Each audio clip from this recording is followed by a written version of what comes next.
friendship update tayo. June 14 na ngayon, 8:22 PM. Kasama ko naman yung madam ko at mga anak niya. Nandito kami sa ibang bahay. Nampasyal sila dito at sinama nila ako. Kung tuwing umalis sila, sinasama nila ako kasi ako lang mag-isa na sakala nila sa bahay nila. Yan, hindi ko alam kung saan kami. Basta nandito kami sa kaibigan ni madam. Yan. Dito ako sa kusina kasi nandoon sila, nagkano sila doon. Nag-uusap-usap.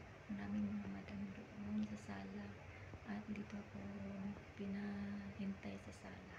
Sa kusina. Yan.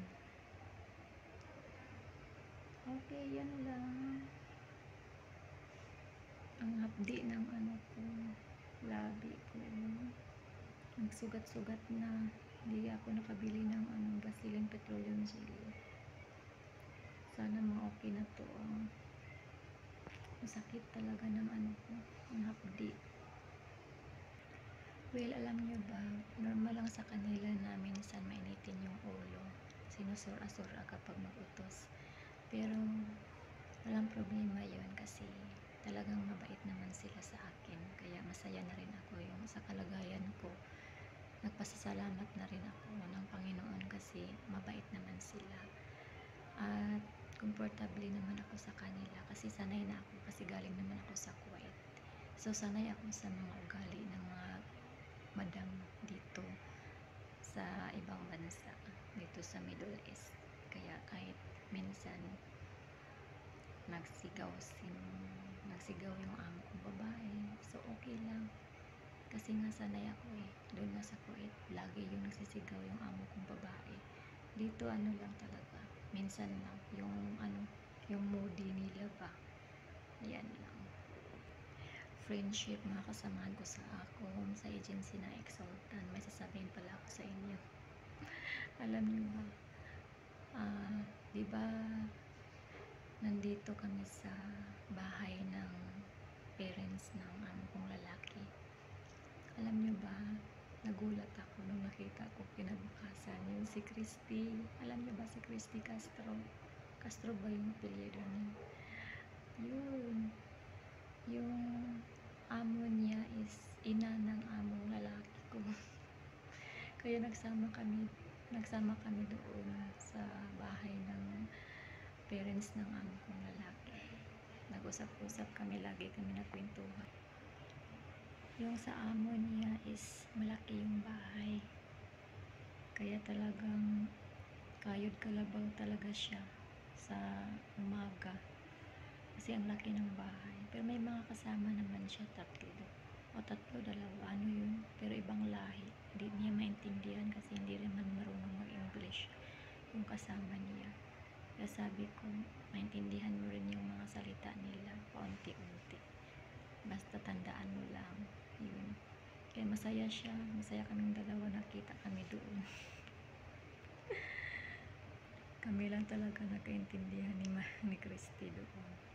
Sobrang happy talaga naming dalawa. Magkasabay kami pumunta dito. Tapos Jada rin pala ako. At kasama pa rin ng kahit sa iba siya ng bahay. Naman din kami doon. Pabisita-bisita. So makikita-kita rin kami doon. Kagaya nung isang araw. 1 week kami doon mag-stay. Kaya 1 week pa kami magkasama ni Christy. 2 days na kami dito. Pero iba lang yung tulugan namin kasi may kasama siya doon at masakit na doon. Kaya iba ako natutulog, iba din yung kwarto niya. Pero okay lang yun, at least sa umaga magkita-kita kami at makasama sa kusina, nag-usap-usap. Yun, sobrang happy talaga. Yun lang yung kwento ko. That's all muna. Thank you and God bless us all. Love you all. Bye-bye. Sakit talaga ng labi ko.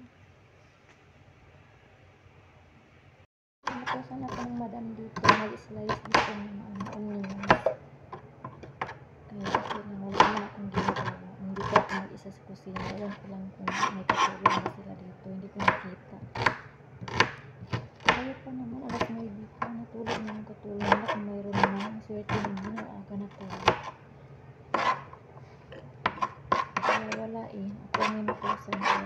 okay lang naman.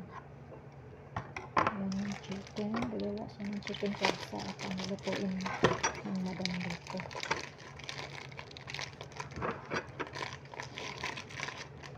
Luto ata siya ng chicken kabsa. Kaya slice natin ito at hugasan.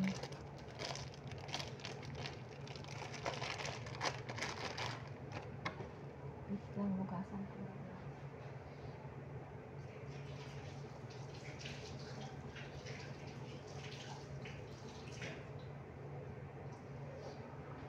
Naiyak ko sa sibuyas.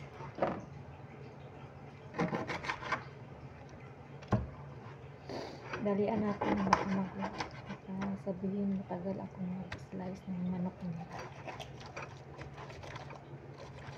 Mapurol yung mapurol yung kutsilyo.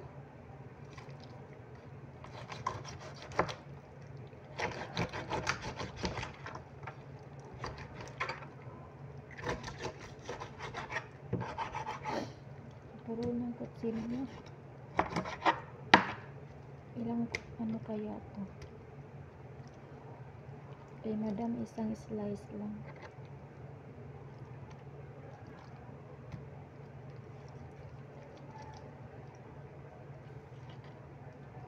Iwan ko lang ilang slice yung gusto niya. Hindi ko naitanong. Kasi yung madam ko isang slice lang yung isang chicken eh.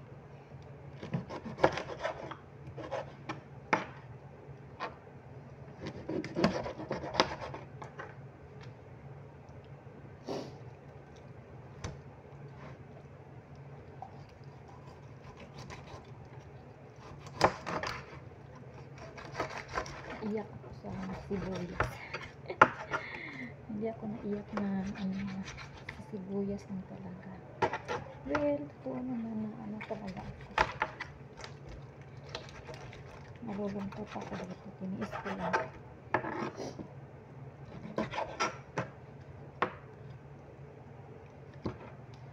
Sipag at tiyaga ang kailangan natin dito.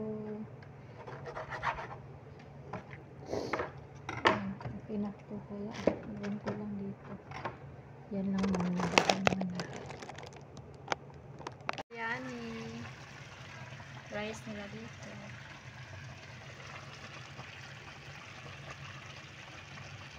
Ito ako sa kusina ng madam ng kapatid ng ina ng aking amo.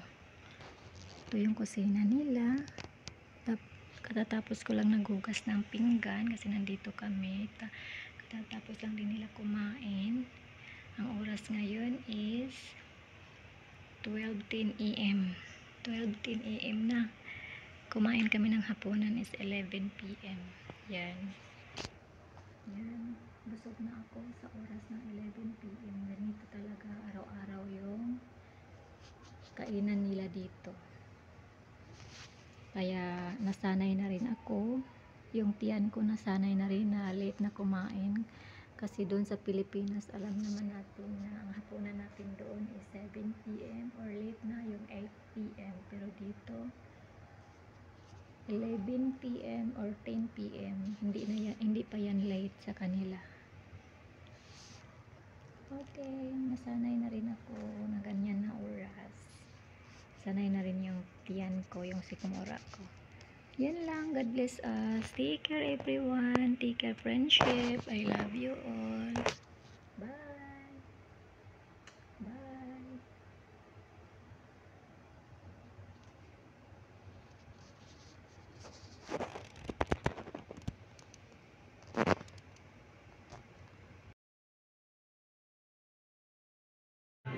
My goodness, my soul. Hi, hello. Hello.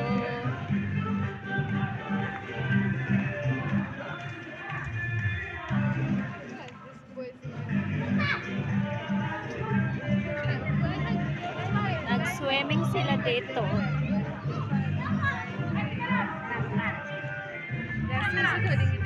Swimming.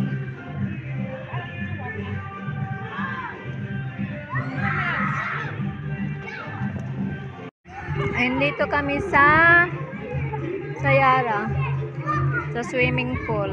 Kasama ko mga Ethiopia and Indonesia and Uganda. So we cleaning.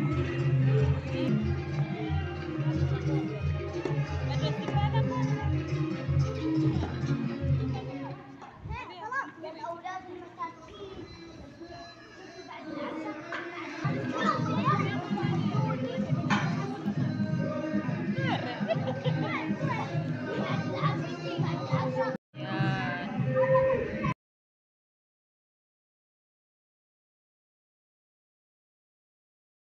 Chai and eight kobos for breakfast and new friends from Kenya and Uganda. Huh? Ethiopian. Sorry. From Ethiopia. And I am here. This is our accommodation.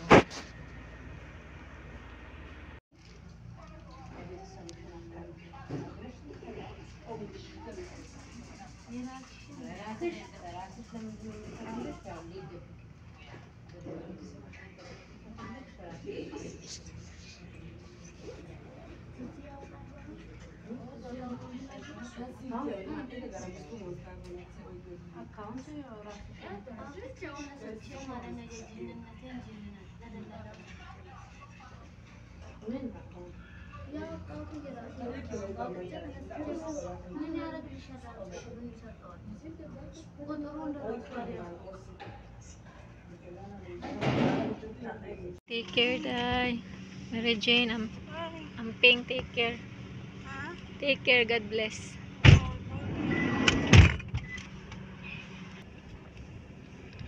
Kung ano siya siyang amo.